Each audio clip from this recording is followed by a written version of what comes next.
اور یہاں میں یہ عرض کر دوں کہ ایمان صرف زبان سے لا الہ الا اللہ محمد الرسول اللہ پڑھ لینے کا نام نہیں ہے، اور اسلام صرف ظاہری چند رسمیں روح کے بغیر ادا کر لینے کا نام نہیں ہے۔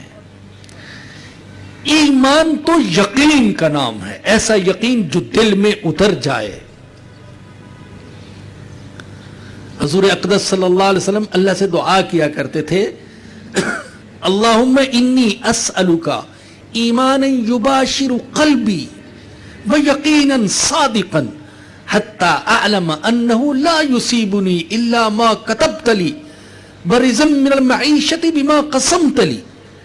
اے اللہ، میں تجھ سے ایسے ایمان کا سوال کرتا ہوں جو میرے دل میں پیوست ہو جائے، جو میرے دل میں اتر جائے، جو میرے خون میں رچ بس جائے، ایسا ایمان مانگتا ہوں، اور ایسا سچا یقین مانگتا ہوں کہ مجھے یقین آ جائے کہ مجھے کوئی مصیبت نہیں پہنچ سکتی سوائے اس کے جو تو نے میرے مقدر میں لکھ دی ہے، اور مجھے صرف وہی معیشت، اتنا ہی رزق مل سکتا ہے جو تو نے میرے لیے مقدر فرما دیا، اس کے سوا کچھ نہیں۔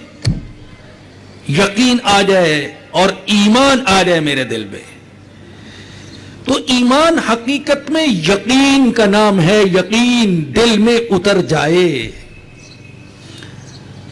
منافق کہتے تھے ہم ایمان لائے، اللہ نے قرآن میں ذکر کیا سورہ حجرات میں، قالت الاعراب آمنا، ہم ایمان لائے، کلمہ پڑھتے تھے۔ اللہ نے اپنے پیغمبر سے فرمایا قل، آپ ان سے کہہ دیں لم تؤمنو، تم ایمان نہیں لائے ہو، اس لیے کہ تمہارے دل میں ایمان نہیں اترا۔ تم سمجھ رہے ہو کہ ایمان نام ہے لا الہ الا اللہ محمد الرسول اللہ کے الفاظ زبان سے دہرا لینے کا، لیکن ایمان تو وہ ہے جو دل میں اتر جائے، جو یقین بن کر دل میں اتر جائے، اور یقین تو تمہارے دل میں ہے نہیں، لہذا تمہیں یہ حق نہیں ہے کہ تم یہ کہو کہ ہم ایمان لائے جب تک کہ دل میں یقین پیدا نہ ہو۔ تو یہ یقین اصل میں ایمان یقین کا نام ہے، یقین نہیں ہے تو ایمان نہیں ہے، اور جب یقین پیدا ہوتا ہے تو بڑے بڑے معجزے ظاہر ہوتے ہیں۔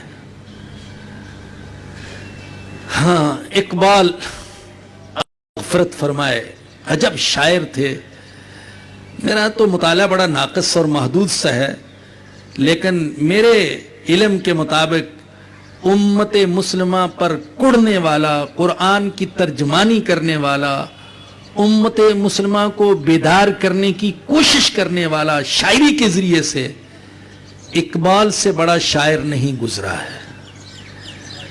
اس کی ہر بات سے ہمیں اتفاق نہیں، اختلاف بھی ہو سکتا ہے، لیکن بہرحال اس کے اندر یہ جو کڑن اور بیداری تھی، اس سے انکار نہیں کیا جا سکتا، اور صرف میں ہی اس کا معترف نہیں ہوں، ایک عالم معترف ہے، اور بڑے بڑے علماء نے اس کا اقرار کیا، حتیٰ کہ سید ابو الحسن علی ندوی رحمۃ اللہ علیہ جیسا اس صدی کا عظیم انسان، وہ بھی اقبال کا مداح ہے۔ تو یقین کے حوالے سے وہ کہتے ہیں، اقبال جب اس انگارہ خاکی میں ہوتا ہے یقین پیدا، تو کر لیتا ہے یہ بالو پرے روح الامین پیدا۔ جب اس خاکی انگارے میں یقین پیدا ہوتا ہے تو جو روح الامین میں بالو پر ہیں وہ اس کے اندر پیدا ہو جاتے ہیں۔ غلامی میں نہ کام آتی ہیں شمشیریں نہ تدبیریں، جو ہو ذوق یقین پیدا تو کٹ جاتی ہیں زنجیریں۔ غلامی میں شمشیریں اور تدبیریں کسی کام نہیں آتی۔ بڑا عجیب شعر ہے یہ جو لوگ کہتے ہیں نا بھی ٹیکنالوجی حاصل کر لو، جدید اسلحہ حاصل کر لو، بس تم بھی ایک غالب اور ترقی یافتہ قوم بن جاؤ گے، غلط کہتے ہیں۔ جو اقبال کہہ رہے ہیں غلامی میں نہ کام آتی ہیں شمشیریں نہ تدبیریں، جب ہیں ہی غلام، سوچ غلامی والی، سیاست غلامی والی، معاشرت غلامی والی، تو شمشیروں سے کیا ہوگا اور ایٹم بم سے کیا ہوگا؟ آج ہم نے ایٹم بم بنا رکھا ہے، لیکن کون ڈرتا ہے ہم سے؟ کیا عزت ہے؟ اللہ معاف فرمائے ہماری۔ ایک کالم نگار نے ایک دفعہ لکھا تھا، اس کی بات نقل کر رہا ہوں، ناراض نہ ہو جانا۔ بڑا عجیب کالم لکھا ایٹم بم کے حوالے سے، طنزیہ انداز میں۔ تو اس نے کہا کہ ایک طوائف اپنے کسی آشنا سے ملنے کے لیے گئی تو دیکھا کہ اس کی جیب میں خنجر ہے طوائف اور جیب میں خنجر۔ اس آشنا نے پوچھا یہ کیوں رکھا ہوا ہے؟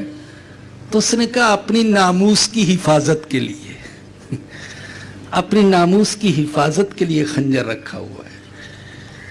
تو بھائی ایسے خنجر کا کیا کام جب سوچ ہی غلامانہ ہو، محکومانہ ہو؟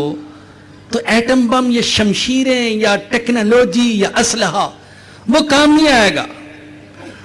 اور اقبال ہی کہتے ہیں یقین افراد کا سرمایہ تعمیر ملت ہے، یہی قوت ہے جو صورت گرے تقدیر ملت ہے۔ افراد کا جو یقین ہے یہ ملت کی تعمیر کا سرمایہ ہے، اور یہی وہ قوت ہے جو ملت کی تقدیر کی صورت بنانے والا سرمایہ اور قوت ہے۔ یقین کس چیز کا؟ کہ یقین آ جائے، یقین اللہ کا یقین، اللہ کی صفات کا یقین۔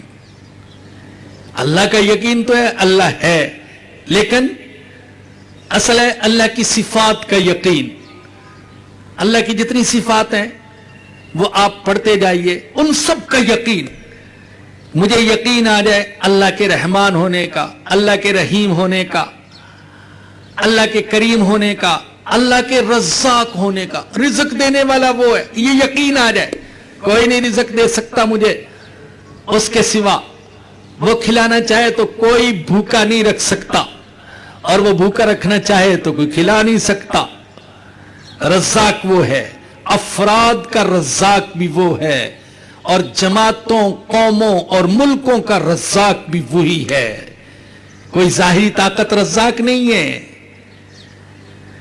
موقع نہیں میں تفسیر میں جا کر بتاؤں، ان اشاروں کو سمجھتے جائیے کہ جو آج مسلمان کے دل سے یہ نکل گیا کہ رزاق کون ہے، رزق دینے والا کون ہے۔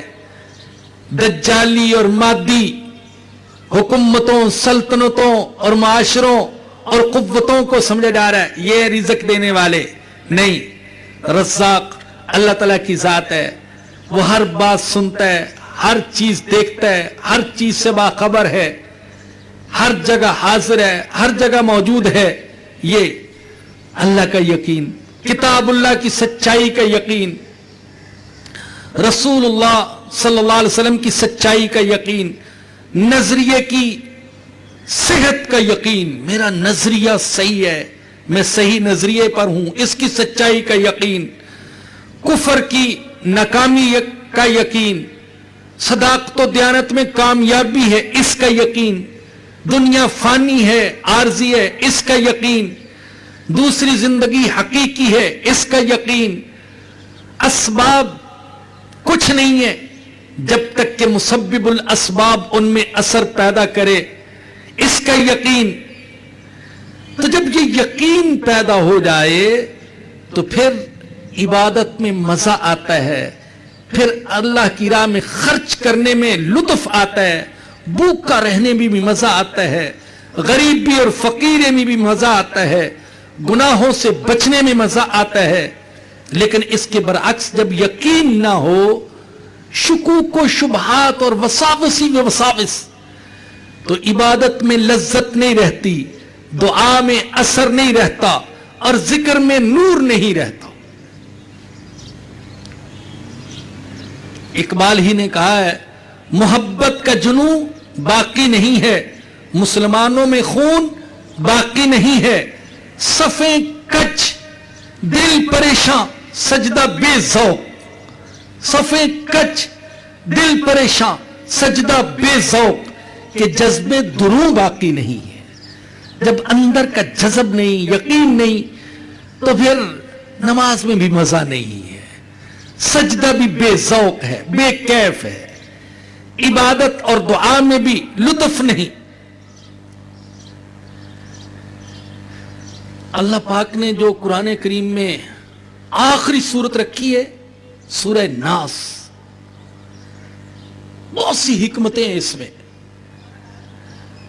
تو ایک بڑی حکمت اس میں یہ بھی ہے کہ آخری دور کا، ویسے تو ہر دور کا، لیکن آخری دور کا خاص طور پر سب سے بڑا فتنہ وساوس کا فتنہ ہے، شکوک و شبہات کا فتنہ، یقین نہ رہے، شکوک و شبہات پیدا ہو جائے۔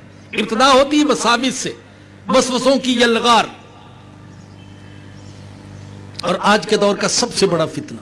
تو اللہ پاک نے اسی فتنے سے پناہ مانگنے کا حکم دیا آخری صورت میں، قل اعوذ برب الناس ملک الناس الہ الناس، تین صفات اپنی ذکر کی، رب الناس، ملک الناس، الہ الناس، تین صفات، اور ایک فتنے کے شر سے پناہ مانگنے کا حکم، من شر الوسواس الخناس الذی یوسوس فی صدور الناس من الجنۃ والناس، ان لوگوں کے وسوسے کے شر سے پناہ مانگتا ہوں جو دلوں میں وسوسے ڈالتے ہیں، یہ جنات بھی ہیں اور انسان بھی ہیں۔